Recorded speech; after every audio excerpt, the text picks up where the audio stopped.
Reddit pregunta: ¿cuándo te diste cuenta de que alguien que querías no era una buena persona? Mi prometida y yo teníamos gatos viejitos que habíamos tenido desde chiquitos. Mi gato terminó falleciendo primero. 10 días después me dice que tenía una sorpresa.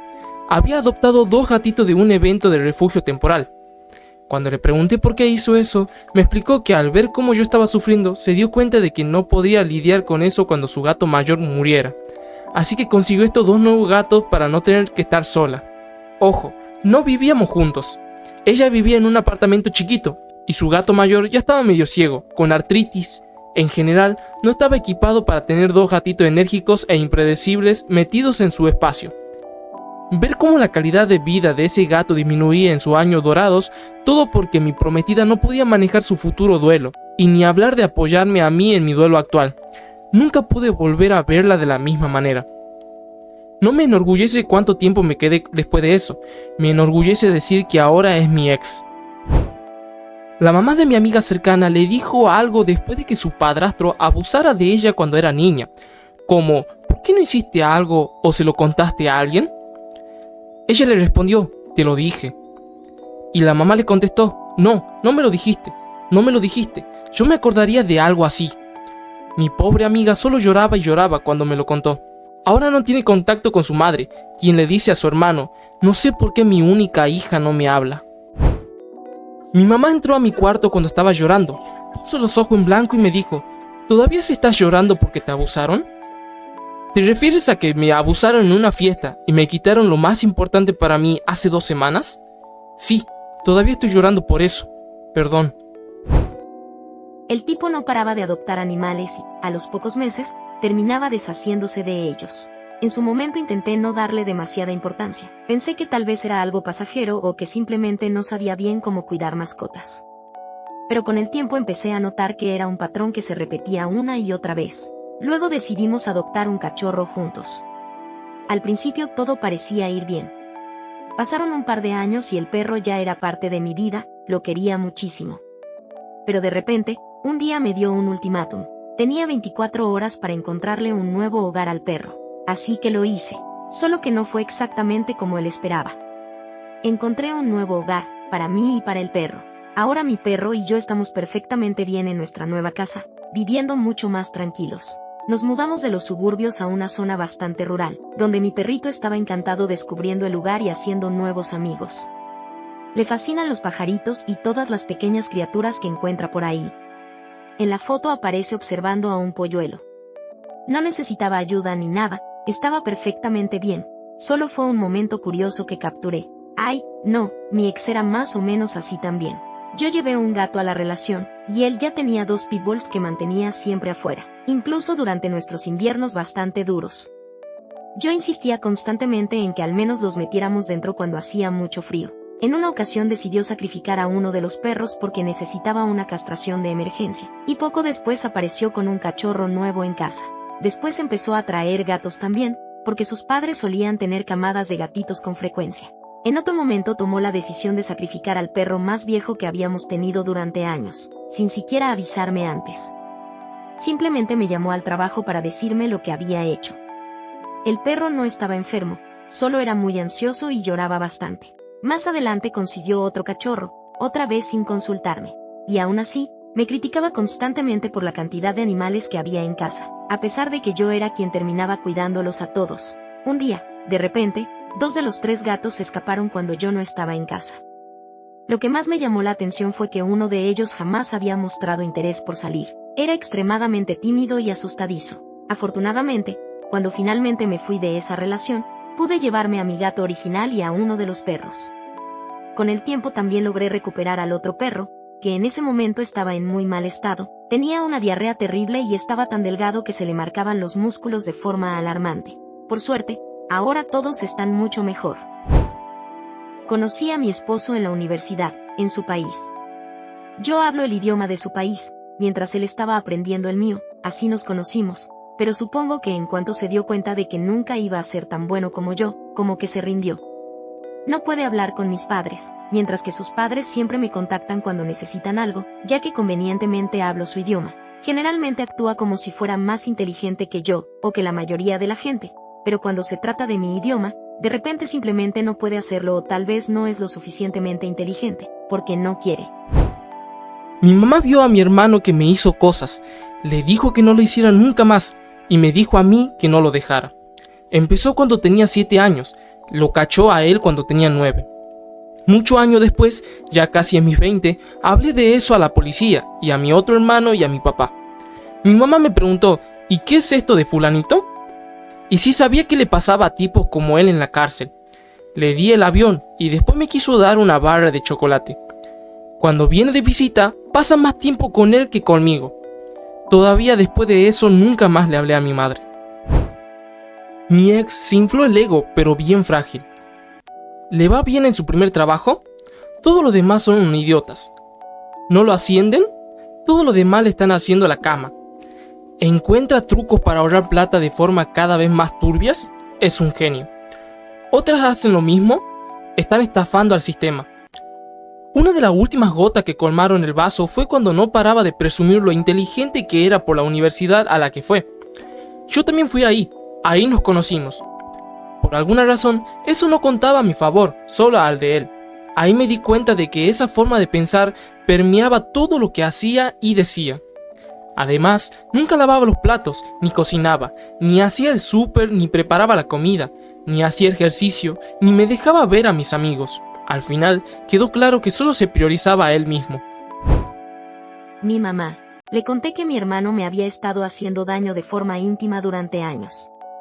Me tomó muchísimo tiempo reunir el valor para decirlo en voz alta, y cuando finalmente lo hice, esperaba al menos un poco de apoyo o comprensión, pero su respuesta fue otra. Me dijo, él no te puso una pistola en la cabeza ni te ató. Para bailar el tango se necesitan 2. Hasta el día de hoy niega haber dicho algo así.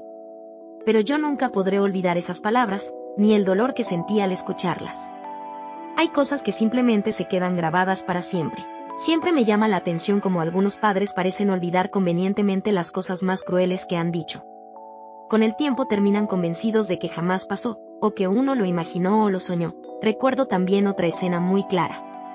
La segunda vez que mi mamá me encontró haciéndome daño a mí misma, me sostuvo entre sus brazos y, mirando hacia arriba, le preguntó a Dios en voz alta, ¿qué hice yo para merecer una hija así? Y, por supuesto, cuando lo menciono ahora, dice que nunca dijo algo así. Por cierto, lamento mucho que hayas tenido que pasar por algo tan doloroso, y más aún que tu propia madre haya empeorado la situación. Nadie merece vivir algo así. Espero de verdad que, en lo más profundo de tu corazón, sepas que nunca fue tu culpa. Ni un poco. Pasé por algo parecido con mi suegra que regaló mi gato. En mi caso, fue con mi gato, que vivía en casa de mis papás porque ahí creció y estaba apegado a mi papá. Tuve que llevármelo cuando tenía 15 años porque mi hermano se mudó de nuevo a casa de mis padres y su alergia a los gatos se había puesto muy grave. Mi gato le provocaba anafilaxia y también le desencadenaba asma, casi lo mata. Así que mi gato se vino a vivir conmigo, con mi entonces esposo y nuestros 2 hijos. Un día tuve que pedirle a mi suegra que se quedara con mi hijo menor porque tenía que llevar al mayor a una cita.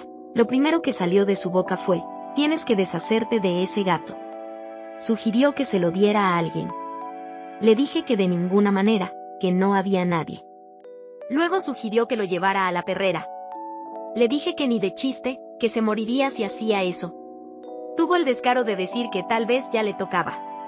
Tuve que irme y encerrarme en mi cuarto un rato porque ya iba a perder la cabeza con ella. A la mierda esa vieja y su hijo estúpido y su marido. El gatito se quedó y vivió un año más conmigo. Sinceramente, creo que habría vivido mucho más si mi papá no se hubiera negado a ayudarme a pagar un análisis de sangre para ver si el gatito tenía problemas de tiroides o diabetes. No tenía dinero para hacerlo. El esposo me había cortado el grifo porque estábamos empezando a separarnos. Si alguien odia a los gatos o a los animales en general, para mí es una señal de que no son buenas personas. Tuve un ex que tenía por las nubes su ego. No podía ser amigo en ningún trabajo, porque todos eran unos idiotas y él era mejor que ellos. Una vez trabajamos en el mismo lugar y yo me llevaba bien con todos en el equipo, pero él no se llevaba bien con nadie. Llegó a la conclusión de que era porque todos querían acostarse conmigo. Era la única chica en un equipo de puros hombres, así que lo odiaban porque estábamos juntos.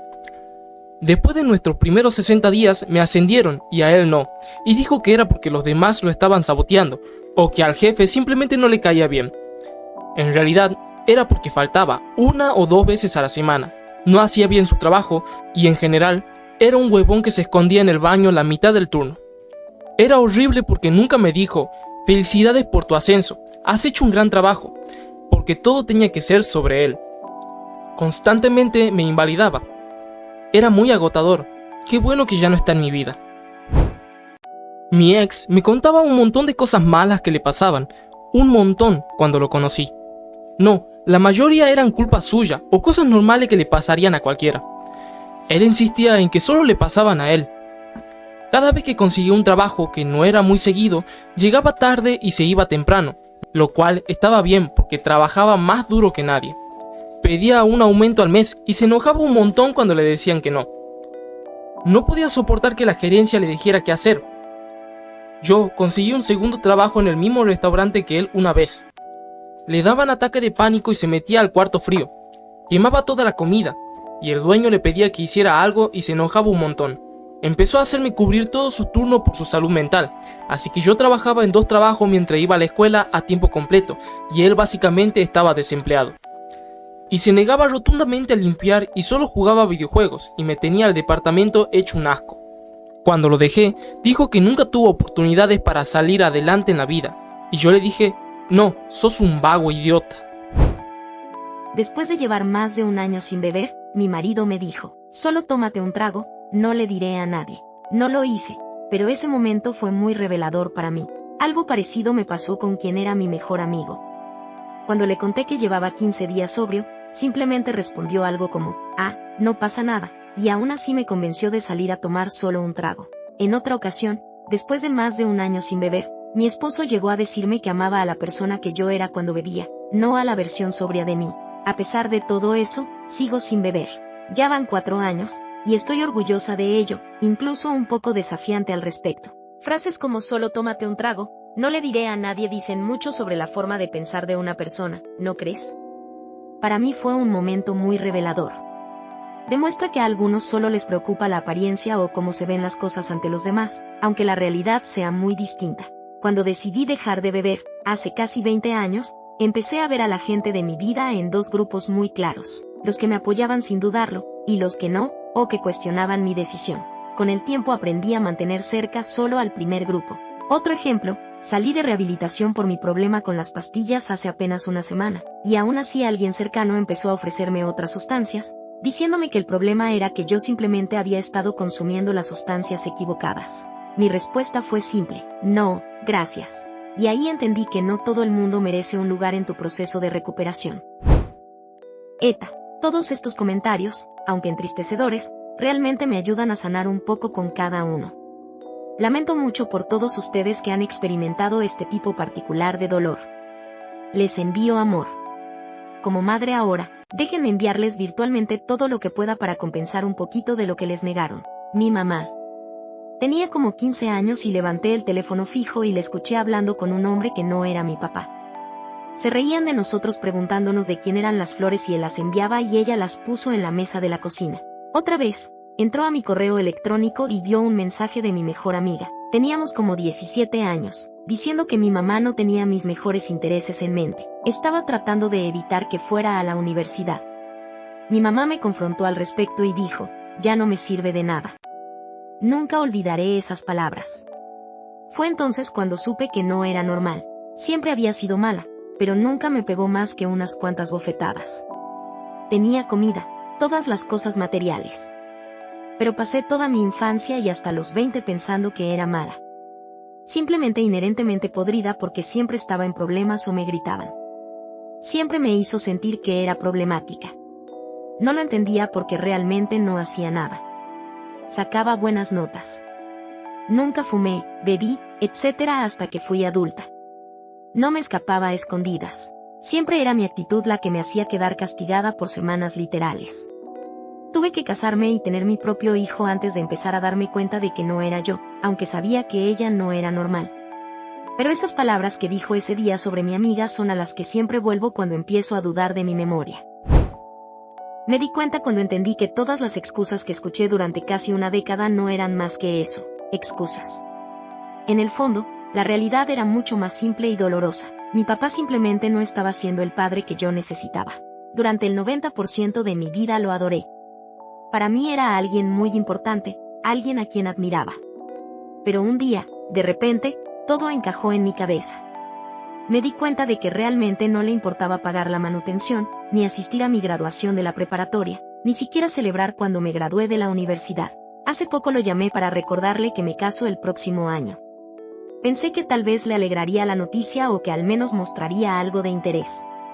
Pero parecía mucho más emocionado hablándome de política y de cómo cierta figura pública había hecho lo correcto al denunciar a otra persona famosa ante el FBI. En ese momento pensé, ojalá estuviera exagerando o inventando todo esto, pero lamentablemente no es así. También conocí a un tipo que conducía 2 horas y media casi todos los fines de semana para pasar tiempo con una mujer y sus 2 hijos. Cuando finalmente se mudó con ella, les prometió a sus propios hijos que regresaría una vez al mes para visitarlos. Pero, como suele pasar, esa promesa no duró mucho. De repente, el viaje empezó a parecerle demasiado largo o complicado, y dejó de hacerlo.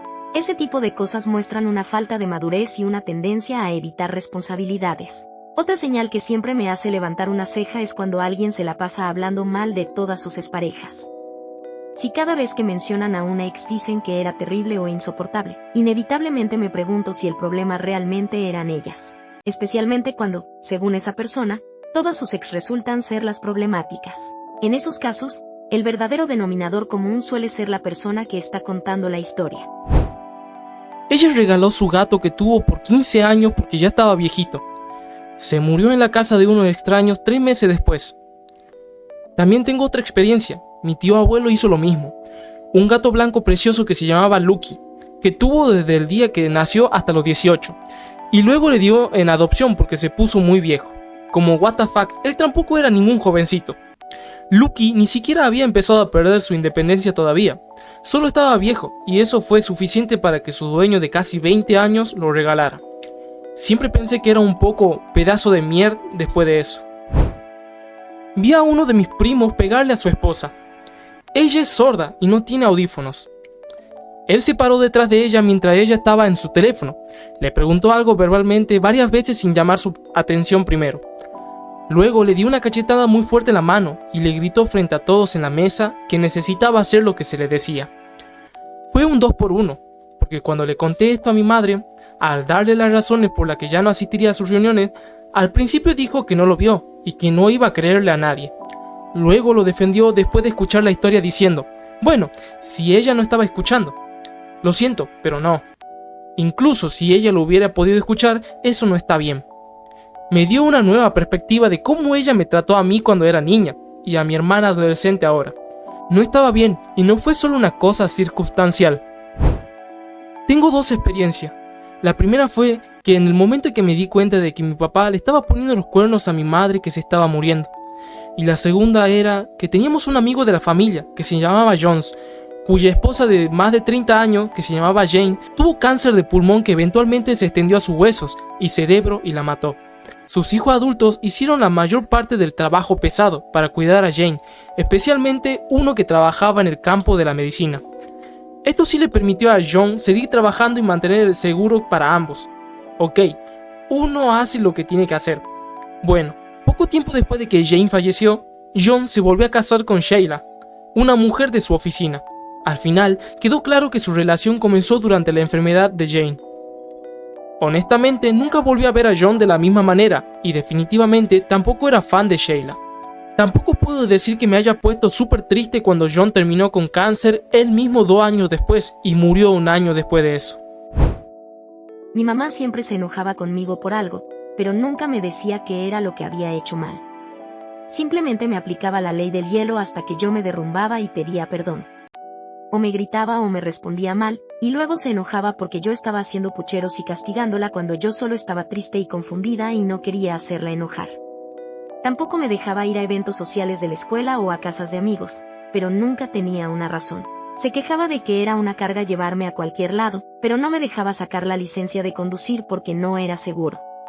Me acuerdo que tenía 13 años y estaba furiosa conmigo porque leyó mi correo electrónico. No me di cuenta de que tenía un keylogger y leía todos mis correos. A una amiga sobre cómo sus emociones eran volátiles y confusas y que pensaba que necesitaba medicamentos. Dijo que la había traicionado y no me habló durante semanas. También, al parecer, leía mi diario regularmente y hablaba con mis hermanos sobre su contenido. Yo era una buena niña, estudiante de honor y atleta de equipo. No me drogaba. Conocía a mis amigos. No sé por qué me trataba con tanta desconfianza, sospecha y paranoia. Mi mamá regaló hace unos 2 o 3 años a nuestra Pomerania. En realidad, ni siquiera era originalmente nuestra perra. Pertenecía a unos amigos de la familia que fallecieron, y nosotros decidimos acogerla para que no terminara en un refugio. Con el tiempo se volvió parte de la familia. La tuvimos tantos años que empezó a envejecer con nosotros. Poco a poco fue perdiendo la vista y ya se movía con mucha calma, como suelen hacerlo los perritos mayores. Sus patitas hacían un pequeño tap, tap cuando caminaba por la casa, algo que siempre nos hacía sonreír. Un día estaba dormido y, cuando desperté, me di cuenta de que medianoche no estaba por ningún lado. Me pareció raro, así que le pregunté a mi mamá si la había visto. Ella me respondió algo como, salí a revisar el correo y medianoche se escapó corriendo, pero eso no tenía mucho sentido. Era una perrita muy mayor, con problemas de vista y que apenas caminaba rápido. La idea de que hubiera salido corriendo simplemente no encajaba. Más tarde entré a las redes sociales de un refugio que está cerca de nuestra casa. Estaba revisando sus publicaciones cuando vi algo que me dejó helado, una foto de perro perdido, y en la imagen aparecían los brazos de mi mamá sosteniendo a medianoche. Le mostré la foto. Ella no dijo absolutamente nada. Se quedó en completo silencio. Y ahí entendí todo. Lo que más me duele es que ni siquiera pude despedirme de mi perra.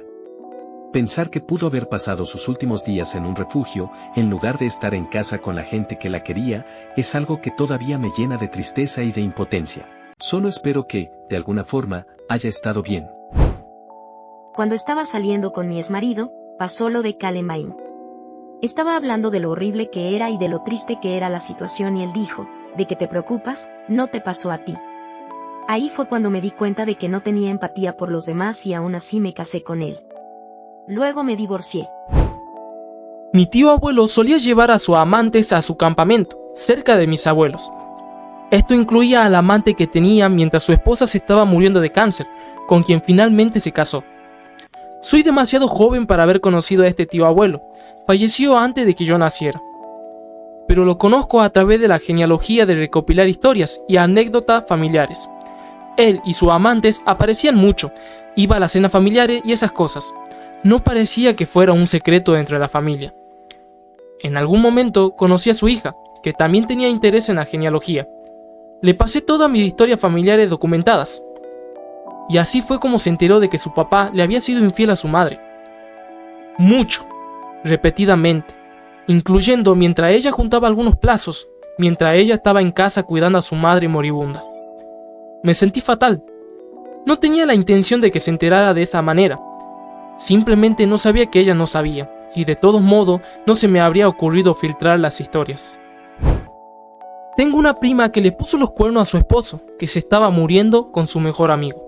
El tipo era bombero de la ciudad de Houston.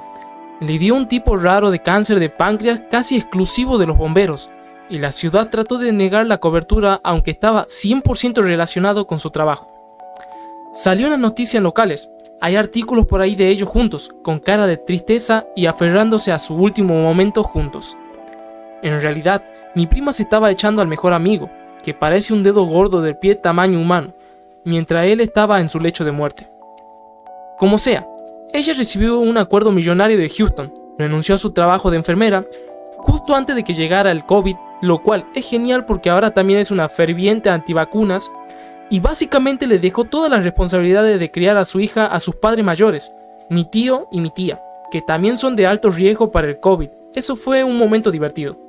En cambio, se pasa los días viajando con el dedo del pie, emborrachándose y publicando fotos de ella comiendo hamburguesas con mala pinta con Trumps marcado a fuego en el pan. Cuando intentaron aislarme de mi familia y mis amigos porque quieren que mi vida solo gire en torno a ellos. Mi esposo tuvo momentos de crueldad por años. Pensé que era yo, y que él simplemente no podía conmigo. Yo y nuestros hijos estábamos en el jardín y yo estaba tratando de salvar a unos pajaritos de una serpiente que se estaba metiendo en su nido. Había unas cuantas cosas en el jardín que usé como una escalera improvisada para llegar al nido y supongo que eso lo emputó por el desorden. Intenté mostrarle el pajarito en mi mano y me miró con odio, como si yo fuera una mier debajo de su zapato. Todo como que hizo clic de golpe, y me di cuenta de lo horrible que era nuestro matrimonio. Escribió un estado en Facebook burlándose de las malas notas de matemáticas de un estudiante mayor, en un intento patético de dañar su reputación, todo porque no soportaba que le ganaran cuando escribieron un análisis de película mejor que el suyo. Le salió el tiro por la culata y todo el mundo en la escuela se distanció de él. Tenía un ego bien frágil, y lamentablemente eso afectó la mayoría de sus amistades y relaciones amorosas.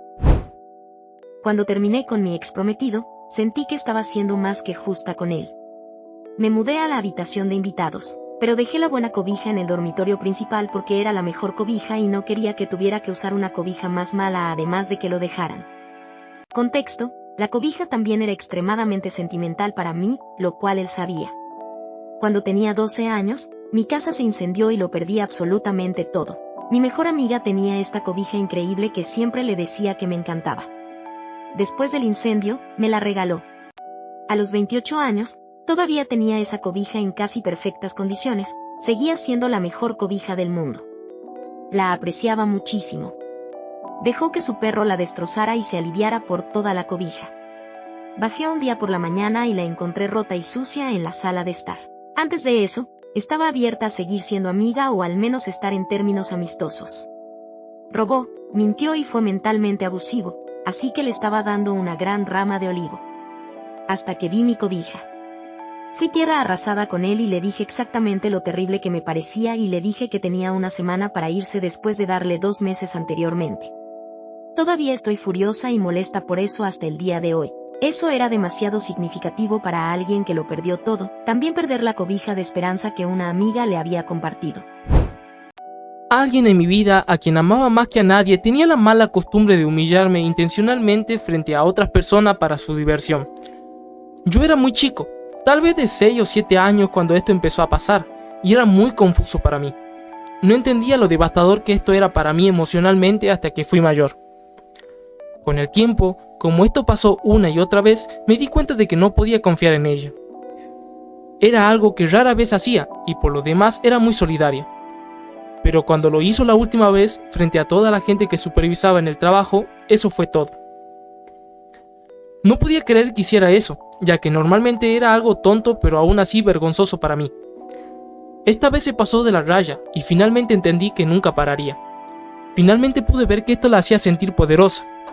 La gente se reía, yo me sonrojaba y me quedaba sin habla y parecía tonto. Todo lo que ella quería. Al final, dejé de meterme en ser amigable con ella y simplemente me alejé. Dijo que me extrañaba, pero nunca más confiaré en ella. Fue durante una videollamada justo al final de nuestra relación. Se quitó la máscara. De hecho, le estaba diciendo que sentía que me estaba volviendo loca, que no lo reconocía, que no sabía quién era. Era como si hubiera estado actuando conmigo todo el tiempo, y ya no lo estaba haciendo. Su cara estaba vacía, desprovista de emoción o de cualquier característica que yo reconociera. Fue escalofriante, confuso, perturbador e inquietante. Han salido muchas más cosas a la luz desde entonces. No sé cuál versión del hombre que creía conocer era real. La relación ya se había ido a la mierda hace unos años, creo. Estaba buscando una salida. Estaba harta de las amenazas y el abuso. Lo encubrí por años. Le salvé la vida el año pasado. Supe que tenía que salir de ahí después de que me amenazó y esta vez me lo tomé en serio. Terminé con un ojo morado y la garganta magullada y me mandó a la mierda frente al cardiólogo en el hospital. Todavía estoy limpiando el desastre y reconstruyendo mi vida lentamente con una persona con la que reconecté. El año pasado fue una locura.